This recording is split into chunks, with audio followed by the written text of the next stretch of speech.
Okay, good morning for everyone as they join our webinar and welcome to the session today. Look, as part of any marketer's role, we need to make sure that our businesses are staying ahead of the ever-changing digital industry. It has a tendency to be super fast-paced, mixed in with a layer of complexity. So what we want to do today is stop, break it down, and have a bit of a think about what the year ahead might hold for us. From a personal perspective, I'm pretty damn excited about this conversation as we've managed to lock down three super experienced and very insightful people who also come from three different backgrounds within the industry. We should start to generate this really nice swell of agency side with you, Seb. We've got client side with Mark, and on the platform side, we've got MJ here. So there's a lot of knowledge that we can extract.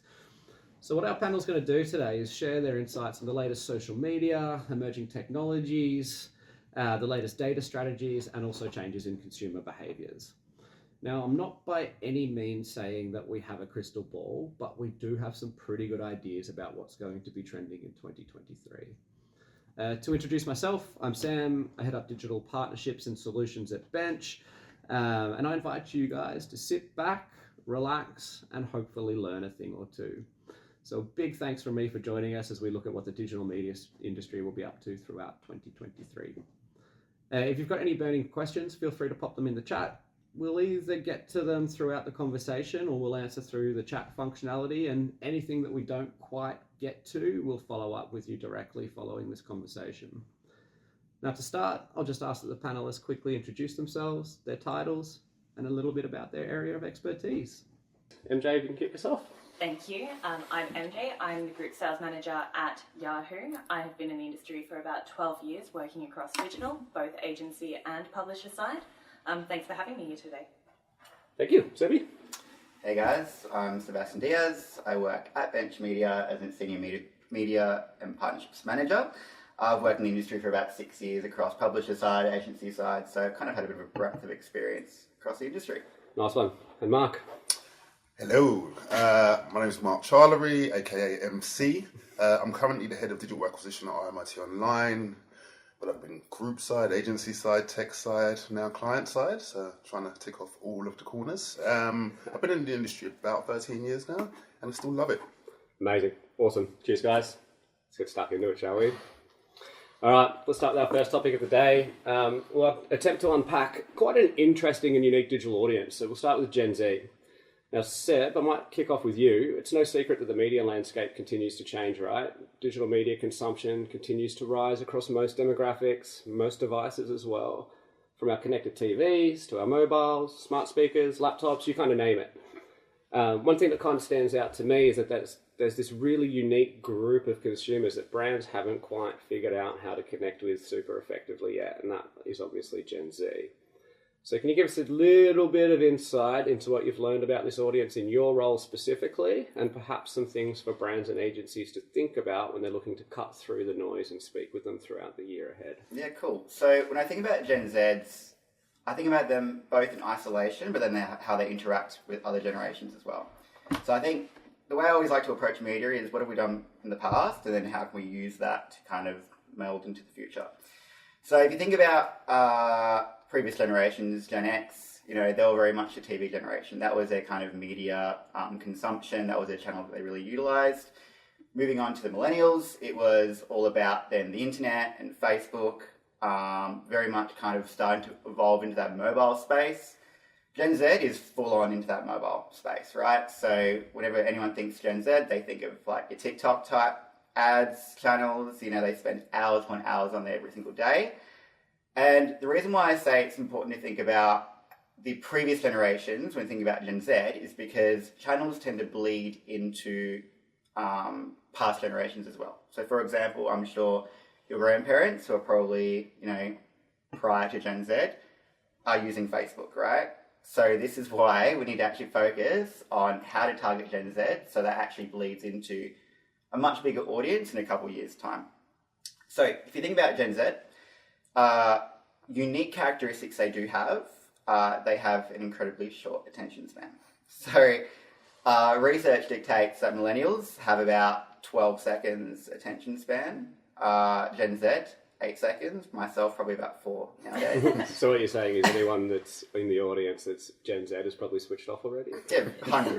It's been, 10 minutes already? So on that kind of basis, that's why we need to develop creative strategies, channels like TikTok to be able to attract their attention much more effectively. So things like shorter creatives, TikTok has kind of best practice guides in place that you need to do in order to successfully target a Gen Zer. They say get your creative messaging out in about 3 seconds. You can kind of fill out the rest of it, but properly show off the product or the service within 3 seconds. And then beyond that, you're talking about if they do have a short attention span, maybe attract them in a way that's a bit more natively integrated. So you can think about like your native ads that are a bit more immersive. You don't quite notice it's an ad, so therefore the attention's a bit more on focus there. Or you can talk about even influencer marketing. That's becoming massive now, and I expect this to be a huge trend for this year and going forward. Anyone who's been following the news this week would hear about Logan Paul. Do you guys even know who Logan Paul is? Who Logan Paul is? Yes, Sebastian, we know who Logan Paul is. All right, I thought this was a Gen Z. Anyway. So Logan Paul, right? He has a huge influencer marketing approach, and the idea behind influencer marketing is essentially you take someone who already has an established base and just get them to promote your brand. It's an old, marketing strategy, but now getting pushed out to the current generation, it's even more effective. He's launched, I saw it's called like an energy drink called Prime. That's earned like 250 million in revenue in like a couple of months. So obviously there is an appeal there, and it's going to be a massive movement in the market in the coming years. So on that as well, things like TikTok, channels like TikTok, I should say, or Facebook do have influencer marketers ready to go. So you can actually engage in the services of those people to push out your ads. On top of that, Gen Z, unlike other generations, have a very high disposable income. They're working younger. They also have, because of their dependence on their phone, which I don't have it on me right now, but that is a whole retail device right in front of them. Unlike previous generations where the messaging was maybe going out and targeting them on TV and they go out to store, you can buy anything on your phone straight away. So that's why Gen Zs have the money, have short attention spans. You need to kind of meld all that together to be able to target them most effectively. Yeah, spot on. Totally agree. And Mark, does any of that ring true for you? Like, right, you work in a competitive tertiary education space. The focus on acquisition is of the utmost importance to you. Are you guys working on strategies or thinking about strategies that incorporate bits and pieces about what Seb has mentioned? We are. I mean, interestingly, Gen Z is not our target audience currently. Okay. So we're actually aimed at a more mature student. So Gen Z is our audience of tomorrow. Yeah. So I guess from a planning perspective, we're considering all of those points. You spoke about the short attention span. The creative, from what we're saying to those audiences, is going to be key, and we're investigating how we can resonate more so with those types of audiences, because the conversation is different than having it with slightly older individuals. Yeah. Environments, I think, is huge.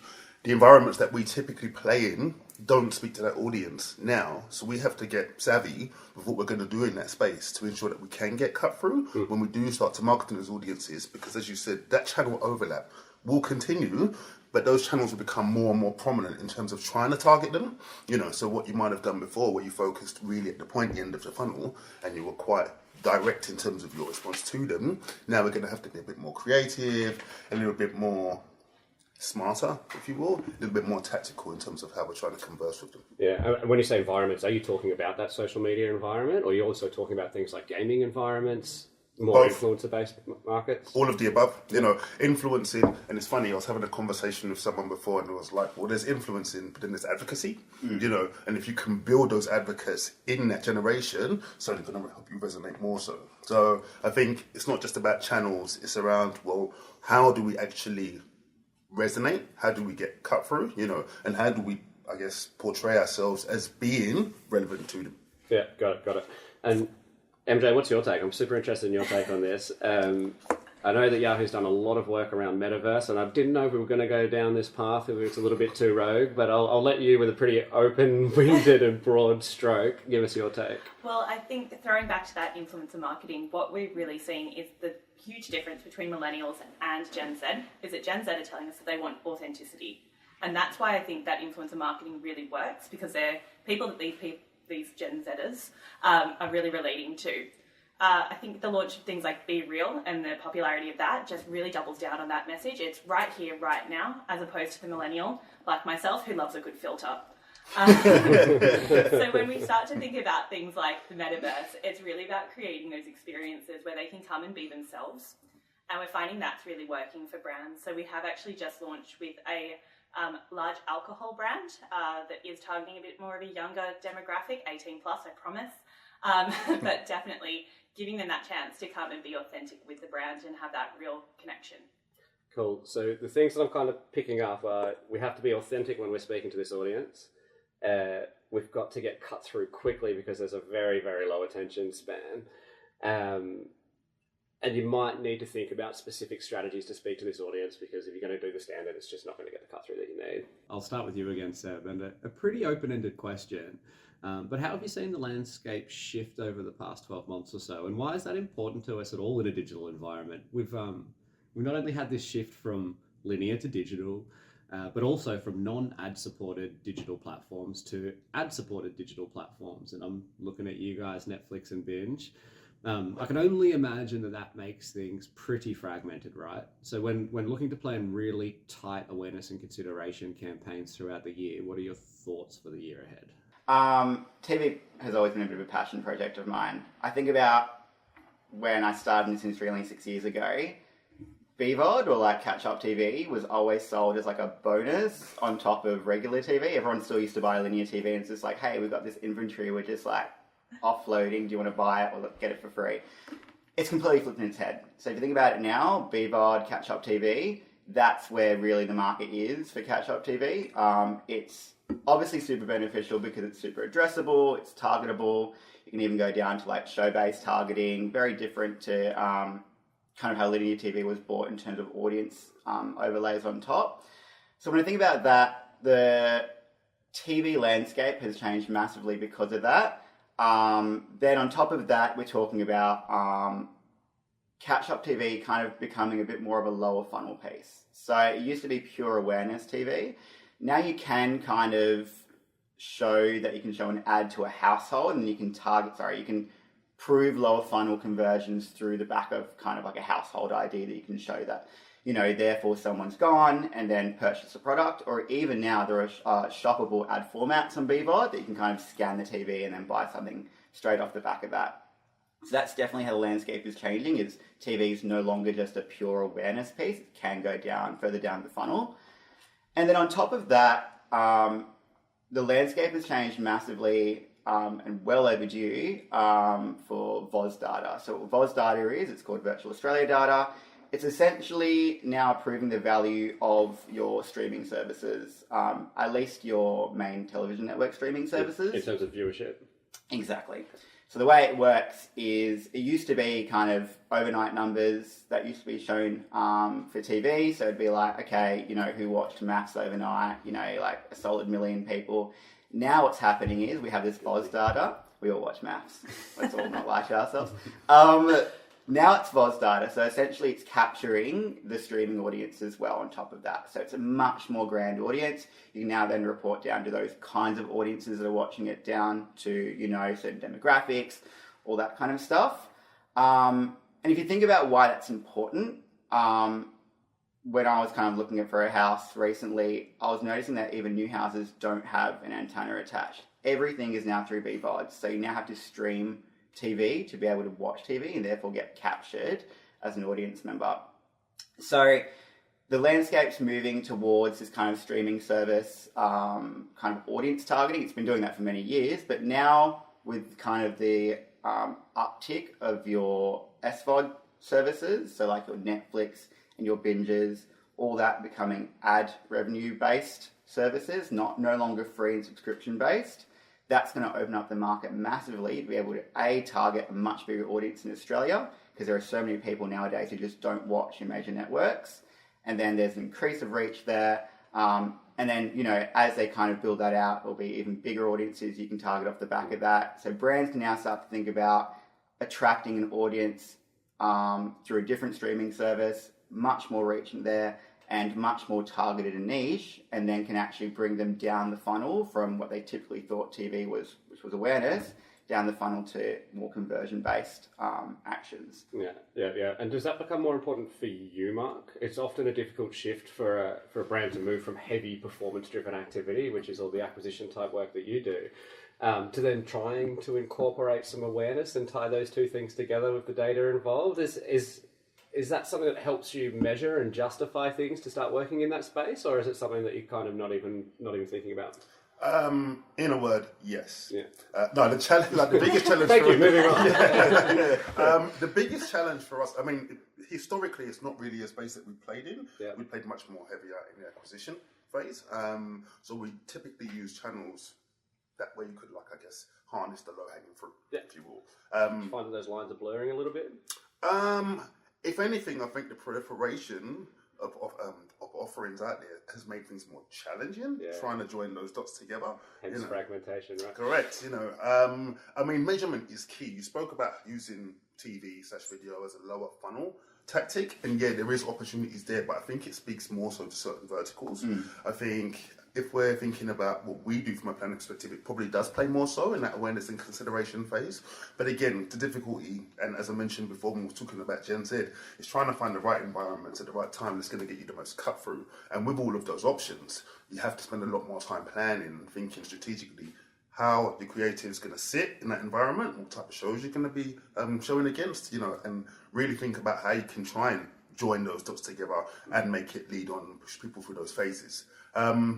It's been an interesting journey for us. I guess last year was the first year that we really made forays into that space, and it worked to varying degrees. I think we'll probably spend a bit more time thinking about how we're going to plan that out for this year, but it's going to become much more part of our media plans going forward. Yeah, totally. All right, so that actually links quite nicely into you. So I'm hearing there that there's both planning and measurement challenges, which is part of justifying the media plan and being able to actually move into that space. So how can brands or agencies be smarter with their digital TV campaigns? So there's got to be different partnerships out there. There's lots of opportunity. There's measurement solutions. What's your advice? So speaking from the tech side of things, and I know that Yahoo is not the only tech vendor in market to have a solution for this. Generally in this market, we partner with Samba TV, who provide auto content recognition data, or ACR data. So that is a little SDK that sits in the back of your smart TVs. So it captures about 350,000 households across Australia, which is a much more robust sample size than your traditional TV measurement partners. And what that allows us to do using that data is essentially plan, target, and measure against those audiences. When we talk about TV, we could be talking about ATV, STV, you name it, anything that you can actually plug in and buy through a DSP, which I suppose is the advantage of the tech market at the moment. We can absolutely target and measure across those channels. But then I know from Yahoo's specific solution, which is where my current expertise lies, we were actually solving for total TV reach across all available channels. So that could be even your display media, whatever that might look like. Obviously, there are challenges with the out-of-home market, being able to plug in, but they're their own challenges. So yeah, essentially it allows you to then start to influence that media plan a little bit differently. One of my key clients who I tested this with over the Christmas period, we actually saw that forward weighting your BVOD to the start of December was much better because people aren't watching catch up in that last week before Christmas. They're actually back on TV. So it's a really nice way to influence the plan and make sure you're getting cost-efficient reach across all households. Cool. Okay, makes sense. So from what I'm hearing between the three of you, Seb, you've gone pretty hard on the audiences are there, so that we need to be in that space. Mark's gone super hard on that there's a few challenges that need to be overcome to justify a media plan when you're throwing an awareness activity as a brand that focuses really heavily on acquisition. And then MJ, you're saying that there is some solutions out there that can help. All Absolutely. Right, cool. All right, love that. So moving on to the third topic. So MJ, data is such a broad topic when you consider things like audience targeting, you've got campaign measurement, you've got media mix modeling, we've got first party ID solutions, we've got clean room environments, we've got attribution, like the list really does go on. There's just so much for someone to consider. But what do you think will be the focus for our industry in the year ahead? And what advice do you have for different brands or different agencies that are on that data journey now? Okay, big broad topic, I and know. I'm going to try and keep it as simple as possible. I'm going to start with, I think the biggest trend of this year will be, don't be creepy. That's it, plain and simple. Seb's out.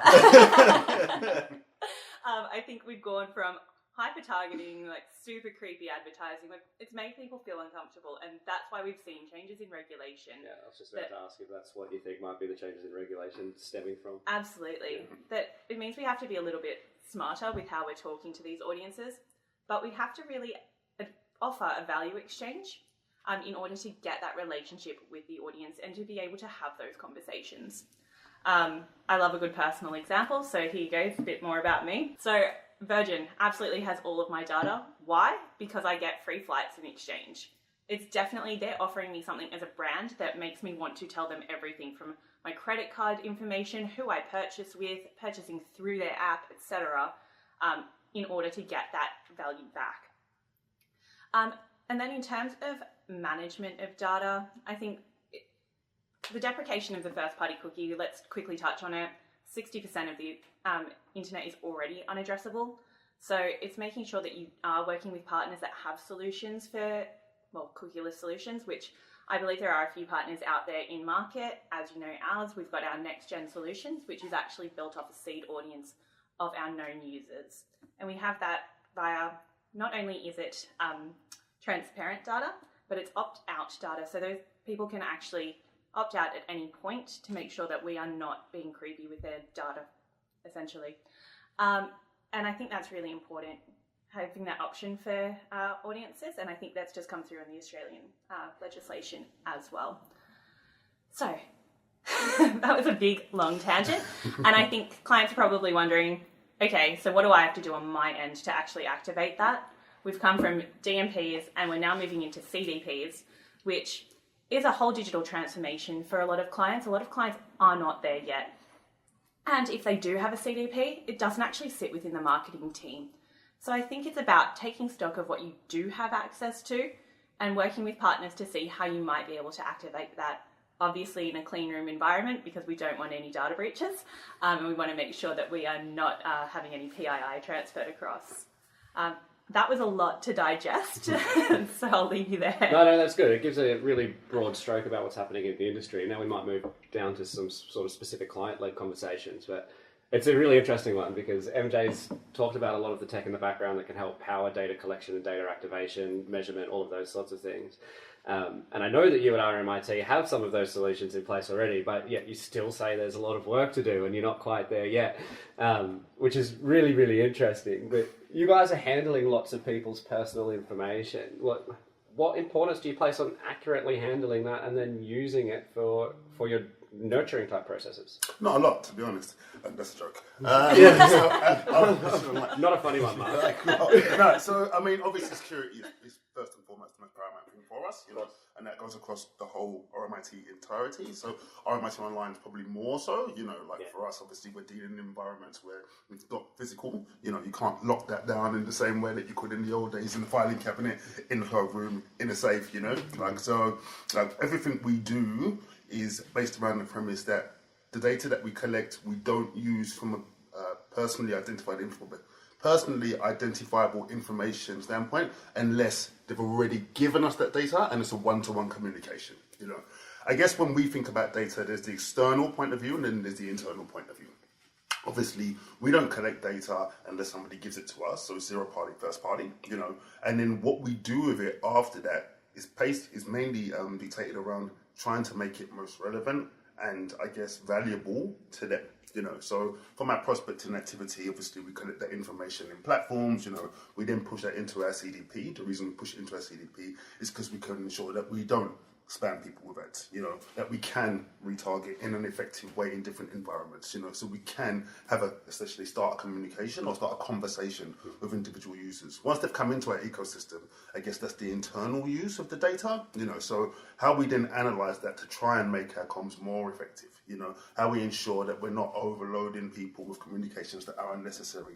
But when they've come into our system and gone from being prospects to students, how we make sure that they're informed of the right information at the right times, how we can then convey to people that there might be other courses or programs that might be relevant to them when they're finished on that learning journey. So for us, data's just like it's the backbone of everything we do.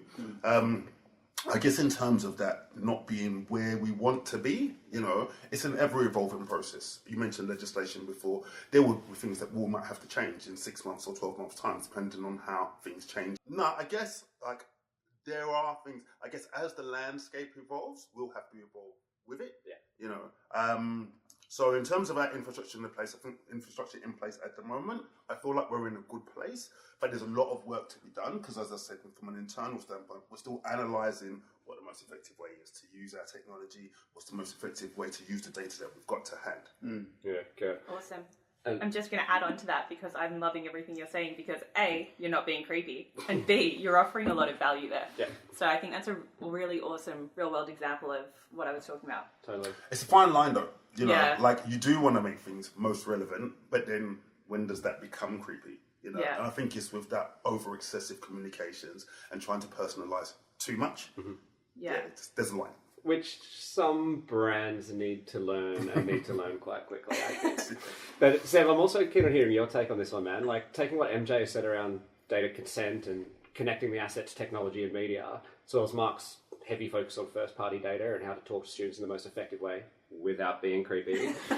What other sort of nuggets of data gold are out there for you? Maybe tying it more specific to media if you can. Yeah. Let's go.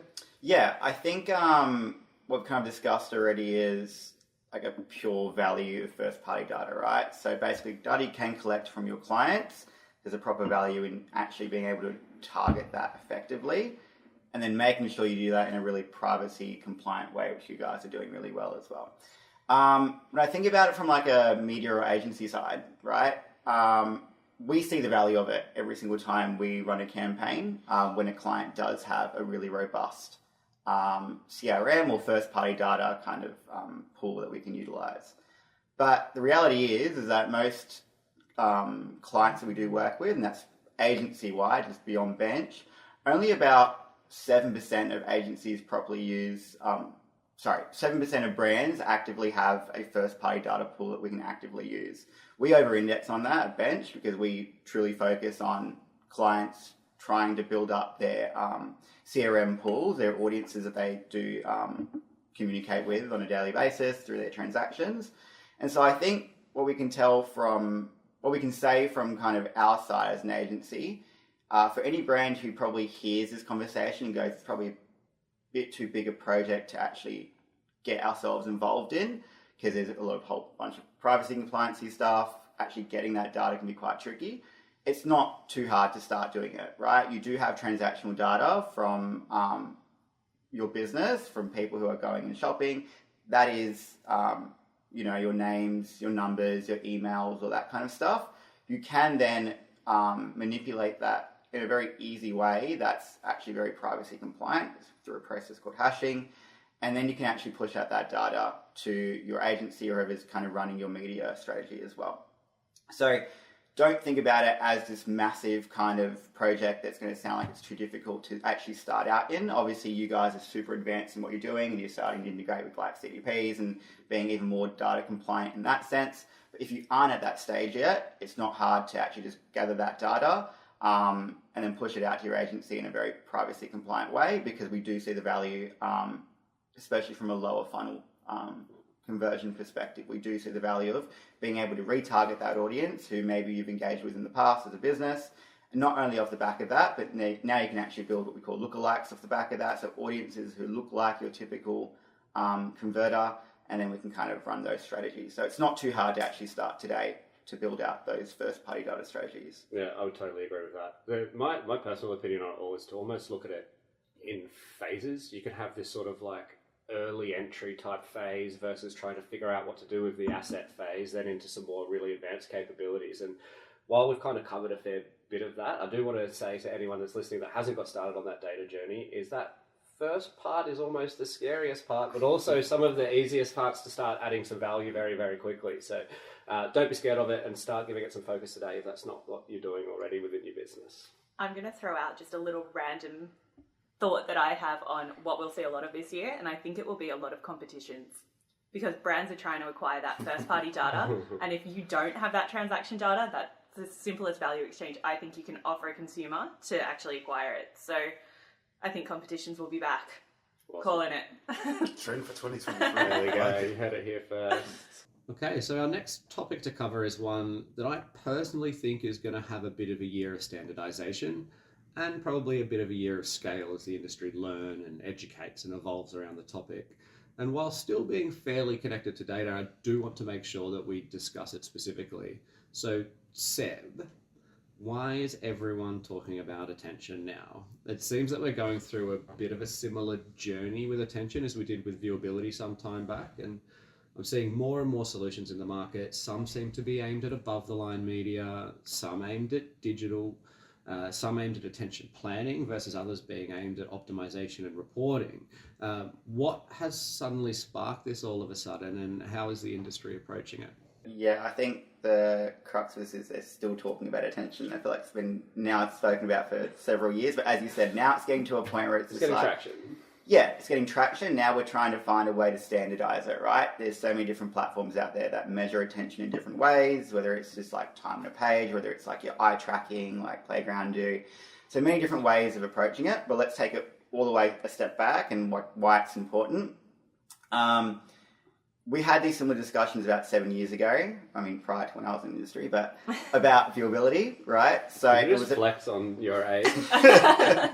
Wrong room. I know. Relic? No. So basically we spoke about this idea of you're selling ads, but are people even watching my ads or seeing my ads? That was the whole idea of viewability. So you can kind of... But almost just what gave programmatic a bit of a dirty name from day one. Exactly. It was just the dirty channel that you kind of just offload ads to. It was all what we call below the fold, so you never actually see it unless you scrolled all the way down on the website. Yeah. And I think the correct term was remnant inventory. Come on. So yeah, basically people were then going, okay, are my ads first of all being seen? Now it's an evolution of that. So now it's all about, okay, my ads may be being seen, but people are actually paying attention to my ads. So it really is what the word implies it to be. So now it's all about kind of facelifting what viewability is and now focusing on like how long someone's viewing an ad, how their eyes are engaging with the ad. There's a whole bunch of different strategies or technologies, as you said, out there that kind of do that all the way from like a planning stage to execution. The idea behind it is just to avoid what we're all doing with our phones, like the death scroll. So we're all just like doing this constantly without actually paying attention on it. You're paying for the ad if you are a brand, but you're not actually getting someone who's properly engaged with the ads. So as we're kind of moving towards a greater reliance on mobile devices, we all now just engage with more mobile than desktop. That's why attention is super important. And as we were speaking earlier about Gen Z's attention span, that's why it's super important as well, because we're seeing this kind of attention span going lower and lower. So ways to kind of address that, obviously are in relation to creative development. So you can work with partners out there who actually try to develop ads that are very attention grabbing, whether it is like a strong CTR or just the design of the ad itself, more garners towards an attention-based way of focusing on the ad. You can even optimize towards highly attentive ads. So now there's kind of metrics out there that you can pull that go, okay, this is how much engagement I got off the back of my ad, based on how much attention there is off the back of it. And now, as you said, the really important thing about this year, I think, is about the standardization of it. So it's now kind of being inbuilt into just the way we buy and sell media. Gum recently acquired Playground. So now no longer Playground is going to be just an attention-based company, but it's going to be more about kind of then targeting off the back of that through contextual-based strategies. The idea, I guess, is attention will now just become this kind of, I mean, if you're a trader, it's a tile, I guess, eventually on your campaign. You can just say, target, people who have maybe 80 or 100% attention off the back of my ad. From kind of an accounts or a client side, it's about building ads that actually optimize or focus towards people highly engaging with your ad rather than just seeing your ad instead. Yeah. Okay, and Mark, your thoughts? I can only imagine any time you get more people paying more attention to your ads, that could only be a positive thing, right? Yes, of course. I do feel, though, in the digital world, there is a tendency to go a little bit down a rabbit hole with the metrics that we measure for success.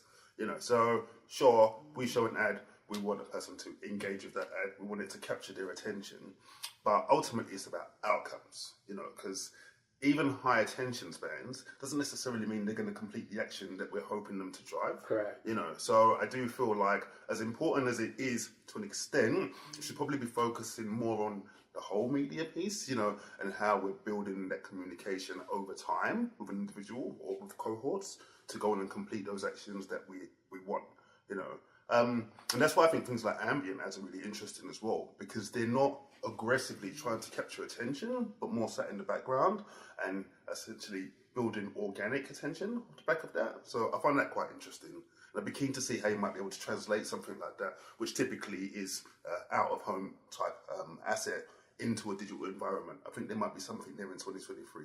See some quite interesting that's doing or trying to take that approach. Yeah, totally. And I believe you guys have conducted a study in regards to Yahoo attention with one of the holding groups, correct? Yes, so Yahoo has completed an attention study in partnership with OMD and Amplified Intelligence. Essentially the outcome, and I think what all publishers will look to do, is work with agencies on making sure that they're optimizing towards those attention metrics the same way that they have with viewability, etc., to make sure that we are meeting those objectives, because I agree with what you're saying, but in the back of my mind, I'm so old that I'm still thinking share of mind equals revenue, right?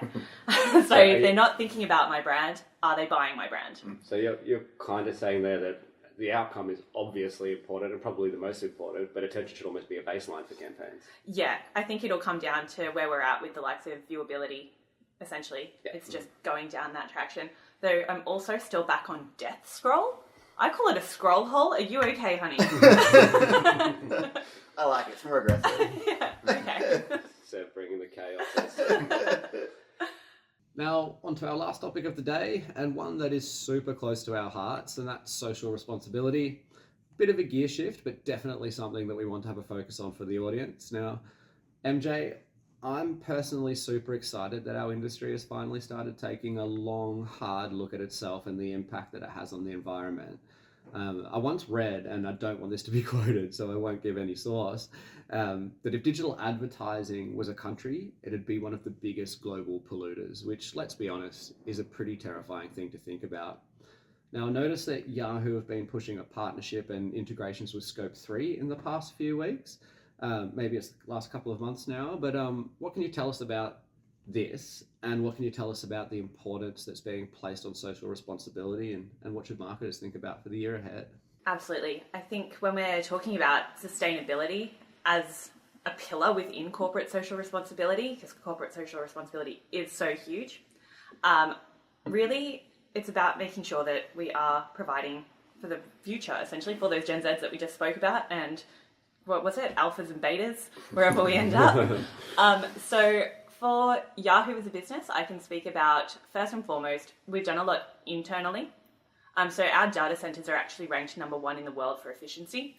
And the Scope 3 partnership is really just us addressing that at a market level and giving advertisers the opportunity to trade on a green CPM, which essentially just means that the carbon emissions of the trading cycle have been offset. That is it at its most base value. Probably worth calling out that that's still a bit of a band-aid solution, and the whole industry's got a lot of work to do, but it's a great start. Absolutely, and I think there is a lot of pressure on publishers from the holdcos, and I think, once the big dogs get involved, I just said big dogs on a video, thank you. Once the big guys... Little score. Once the big guys get involved, that starts to put a lot of pressure on the publishing houses and all vendors, essentially. So I think the industry will now move as a whole. Yeah, agreed. Totally agreed. And it is such a good start as well. I do want to stress the fact that it is a great start, even though we're just offsetting emissions at the minute. It's a great start, and Yeah. I'm really excited to see what's to come. I think for everyone, it's a work in progress, right? Totally, Yeah. totally, absolutely. But one of the things you mentioned was green inventory. Might pass over to you, Seb, because I know you've been doing a little bit of work around that. What advice have you got there, and can you tell us a little bit about green inventory and what it means? Yeah, so I guess I'll first start off by saying like the journey for any brand to like greenify themselves is a lot closer than they think, right? Yeah. So you can take a very I'm going to call it passive, but kind of a passive approach to addressing this green kind of quota that your business might want to meet, or you can take a very active approach. So when you think about kind of the more passive approach, that's exactly what you were talking about in terms of engaging with what we call green PMP. So for anyone who doesn't know what that is from like a media standpoint, it's essentially engaging with publishers who ideally over the long run will make sure that kind of their processes in place are more green. So reducing carbon emissions, essentially. That could be from their overheads in their office to how they actually work on a day-to-day on their computers, things like that, or just, them, essentially what they're doing at the moment is, as you said, they're paying a carbon offset for the carbon emissions they're producing. So if you think about a publisher like News paying for their carbon offsets, then we buy the media off of them, the ad space off of them. Therefore, we're contributing to a greener future by kind of buying publishers who have really got that green kind of tick going. And that's a very passive approach, and it's actually a very easy approach you can implement. We've started doing it with some of our clients who are a bit more environmental focused, but maybe don't have the capacity or the more forethought to get active processes in place. You can get those active processes in place through partnerships like Scope 3. So they do reporting for any kind of client who does want to measure their carbon emissions that they're producing in the ad space.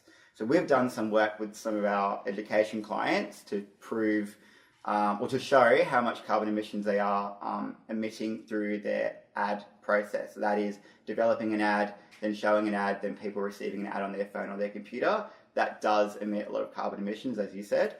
You can build reports out with partners like Scope 3 to show this is how much carbon you're producing. And then over time, you can try and reduce that by, much like the publishers are, reducing your overheads, maybe buying more green publishers who are focusing more on that. Our education clients that we've done it on, their yearly carbon emissions at the moment are about half of an individual person's active emissions. So that's a fair bit if you think about how much you're emitting as an individual every year. If this client decides to do it longitudinally, so doing it over time, then that's how they can essentially engage with a more CSR, corporate social responsibility kind of active way and actually prove that their media activity is actually committing to a greener future. So it's not that hard to get actively involved. You can do it the really passive way through just kind of engaging with publishers who are very green, or you can do the reporting strategies through Scope 3, which we can provide for our clients as well. Yeah, and Mark, on the client side for you, and I know that RMIT has done some great work in ensuring they're committed to the practice of incorporating sustainability principles into pretty much everything they do across the business. Do you foresee that ethos making its way into media planning and buying as well? Yeah, I mean, I guess RMIT's Sustainable Development Goals program launched in 2018, and it tackles 8 key areas, of which some are reducing climate emissions, reducing carbon emissions. Sorry, had a bit of a blank there.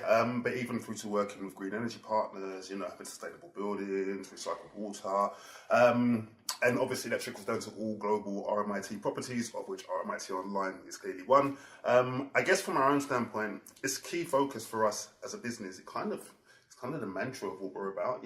Even just from having affordable education and upskilling opportunities for people in the workforce environment. That was the key ethos of us starting short courses in the first place. But trickle that down to a marketing perspective, it's a key focus for us in terms of the partners that we work with now.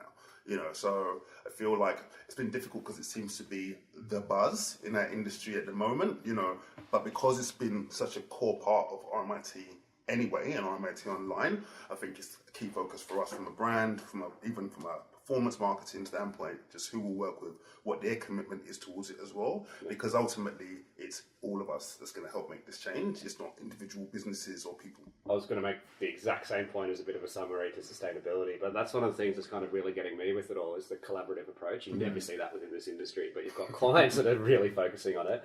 You've got technology and buying platforms that are making it an absolute muscle in their business, but then you've also got the publishers and the media owners that are moving towards sort of a greener future, and that's pretty rare, but it's happening right now, and I think it's going to snowball effect pretty quickly this year.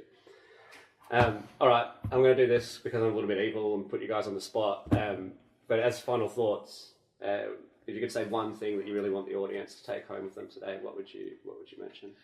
Oh, don't be creepy. There you go. Life advice. Like that. I think from a client side, don't be afraid to engage with Gen Z, with the environment. It's not hard to start doing it.